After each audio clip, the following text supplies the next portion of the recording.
I'm Alex Howard, and welcome to this video. And in this video, I wanted to explore the stages of recovery. Where these are really critical is recognizing that interventions and treatments, which can be immensely helpful at one stage of recovery, can actually be harmful at another stage of recovery. The evolution of this was in the early days of the Optimum Health Clinic. We were utterly puzzled by the fact that people would come in and we would teach them a certain technique or we'd follow a certain protocol, and some people would significantly improve on that. Others would not have much response, and other people would do significantly worse. And that was really bizarre. Like, why is it that you can have people with the same apparent set of symptoms and you're doing the same intervention and have such different experiences? Now, this is not the only reason why that can happen, but it's one of the most significant reasons why that can happen in chronic fatigue, ME, and fibromyalgia. And so we started to recognize that there were different stages to the recovery process, and different things were necessary at different stages. Now, of course, that as an idea makes complete sense. It's just like if you've got the development of a child to a teenager to an adult. Different things are important at different developmental stages. And so as we recognize that, what we started to find was we could start to be much more precise with the guidance we were giving people and the treatments and the protocols which we were recommending and we were using with people. And so if you want to look at the OHC and ME Solving the Puzzle information pack, this is, I think, one of the, maybe page 5 or something in there, where it just lists the stages. You might want to have that in front of you. But to talk through it, stage 1 is what we call the crash stage. Now, many people, but not all people, that's the first place they go with chronic fatigue, ME, and fibromyalgia. That you're so crashed out that you just literally can't do anything. And it's often a result of having been pushing through, and then it's like someone pulls a rug from underneath us and we're just completely floored. And in that stage, often what happens is we try to fight the fact we're in the crash stage. We try and force ourselves to do things, partly because we've been so used to pushing ourselves often prior to this point, or we've been used to living a full active life, that after perhaps maybe a week or two of letting ourselves rest, we just try and push ourselves through it. And the strange thing about the crash stage is the more you fight that stage, often the more deeply you go into that stage. You see, the thing that's most important at the crash stage is getting real quality physical rest. And that's why early diagnosis is one of the best predictors of long-term prognosis. So the earlier someone gets diagnosed with chronic fatigue, ME, or fibromyalgia, and they get permission to rest, that actually means the system starts to build up some basic strength to start to get stronger. And so the crash stage is really defined by the depth of physical exhaustion and the fact often we sleep a lot in that stage.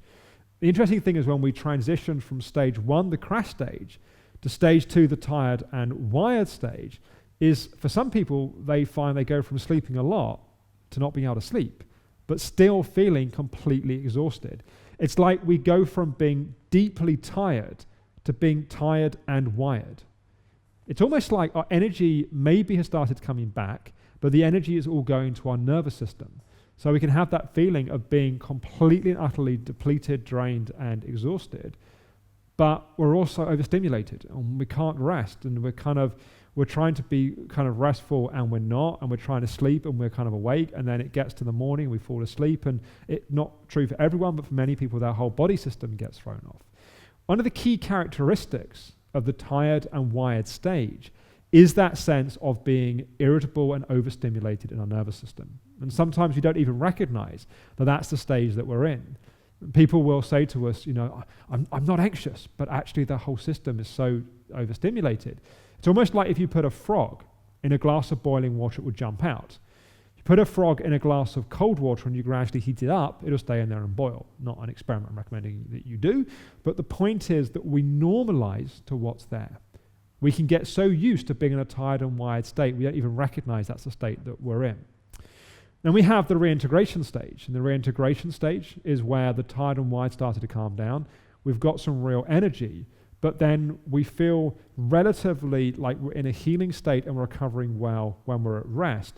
Then we start to do activity, and we either overdo it or we feel overstimulated by doing it, and we have to find a way to reintegrate back into the world. And so that's the 3 key stages. And let's just look a little bit at some of the things that are important at those stages. So at stage 1, getting deep quality rest is really important. We tend not to do too much kind of detoxing-based or provocative-based nutrition work at that point. We want to calm the system and allow it to get rest and build up core energy. And there's a whole bunch of different ways that we might do that. And we'll talk in the video that comes out in a few days about mitochondrial function. It's one of the things that we may look at that point. But the key thing is letting the body rest. And so any kind of graded exercise or graded activity is often not helpful at this stage. Any kind of trying to push ourselves to do things is not helpful. We want rest, we want to calm the system, we want to be as much in a healing place as we can. And if that's been done effectively, we will gradually come into stage 2. If that's not been done effectively, we need to look at why and we need to do things to work with that. But as we start to come into stage 2, what then becomes critically important is calming down the nervous system. Energy is coming back, but energy is going into the nervous system, and thus the feeling of being overstimulated. We need to work often on sleep. We need to work on generally the maladaptive stress response. We'll talk about that a bit more in the video in a few days' time. But generally, just getting the body into a healing state becomes critical at this stage. Pacing becomes really helpful at this stage, and not pacing in the traditional sense, not pacing in the sense of you're micro-measuring everything that you do, but learning to really listen to your body and understand your limits and honor your limits and respect your limits becomes critically important at this stage. And often less is more. Often going more slowly is a faster route to recovery at this stage. As we come through stage 2 into stage 3, we've got so used to carefully measuring our activity. We've got so used to constantly having to be in a healing state that we actually need to learn, ironically, to stop doing some of the things that have got us from stage 2 to stage 3 to move through stage 3. It's almost like the thing that was the breakthrough at one stage can become the limitation of the next stage. And this is why the stage transitions are really important, and having outside guidance and support to recognize where we are is really important. And so as we come into stage 3, yes, we need to pace, but we need to do it differently. We need to recognize a bit more freedom in terms of what we do. Being in a healing state is important, but it's not just being in a calm healing state in isolation. It's managing to be in a calm healing state whilst being in contact with other people. And so different elements of the Optimum Health Clinic approach become important at different stages, and other interventions and treatments that exist outside of the Optimum Health Clinic also become important at different stages. So hopefully that just gives you a bit of a flavor of one of the ways that we look at this. And if you can see if you can track whereabouts you are, if you're at stage 1, probably what you need is more quality rest and to take pressures off you, and anything that will facilitate more quality rest will help you. If you're at stage 2, it's really about calming down your nervous system.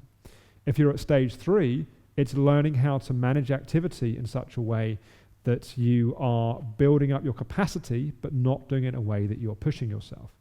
Now, one of the fun things I'll say is that we go through these stages in a kind of macro level in our overall recovery path.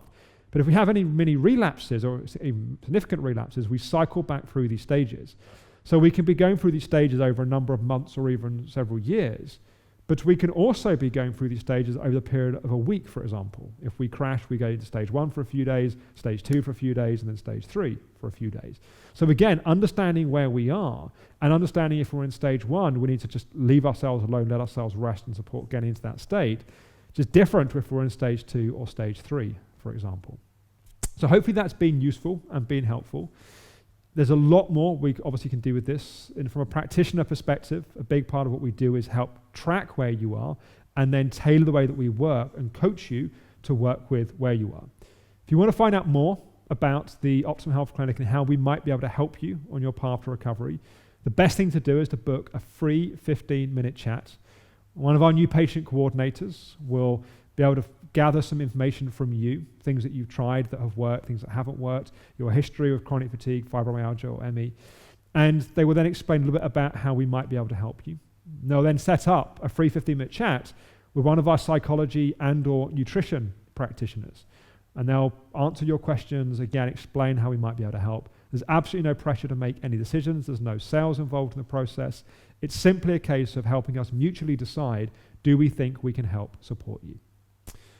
So I hope this video has been useful. In the next video coming out in a few days' time, we will explore some of the bodily systems that are involved in chronic fatigue, ME, fibromyalgia, specifically looking at maladaptive stress response, the overstimulation of the nervous system we can experience, and mitochondrial function, which is looking at cellular energy production and explains the delayed fatigue response people experience.